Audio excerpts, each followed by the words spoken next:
ग्वालियर में केंद्रीय नागरिक उड्डयन मंत्री ज्योतिरादित्य सिंधिया द्वारा एयरपोर्ट विस्तार के लिए आलू अनुसंधान केंद्र की जमीन का निरीक्षण किया गया। इस दौरान प्रस्तावित एयरपोर्ट विस्तार के नक्शे के आधार पर जमीन का मुआयना किया गया। एयरपोर्ट अथॉरिटी ऑफ इंडिया के अधिकारियों के साथ नक्शे लेआउट को जाना और आवश्यकता के आधार पर उसमें विचार सुझाए। वहीं मीडिया से मुखातिब होते हुए उन्होंने बताया कि ग्वालियर एयरपोर्ट का विस्तार उनका ड्रीम प्रोजेक्ट है, क्योंकि ग्वालियर एयरपोर्ट का भव्य रूप स्थापित हो, इसका सपना मेरे स्वर्गवासी पिता ने देखा था।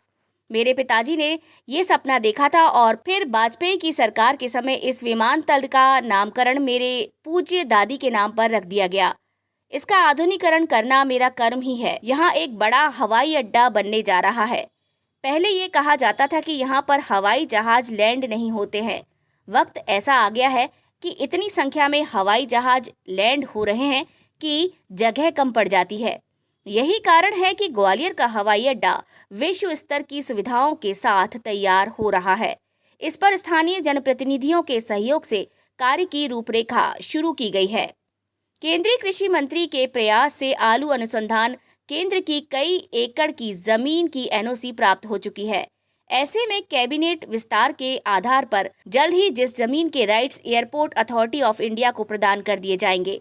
ऐसे में जल्द ही नए आधुनिक एयरपोर्ट का निर्माण कार्य शुरू होकर अपना मूर्त रूप ले लेगा। ज्योतिरादित्य सिंधिया इस मौके पर ये भी कह रहे थे कि उनकी रुचि भूमि पूजन की अपेक्षा लोकार्पण में रहती है।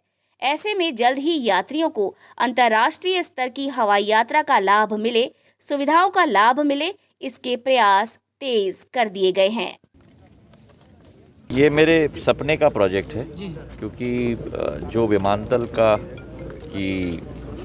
सपना मेरे पूज्य पिताजी ने देखा था और ग्वालियर में स्थापित किया था, और फिर वाजपेयी जी के सरकार के समय में इस विमानतल का नामांकन मेरी दादी राजमन साहब के नाम पे रखा गया है।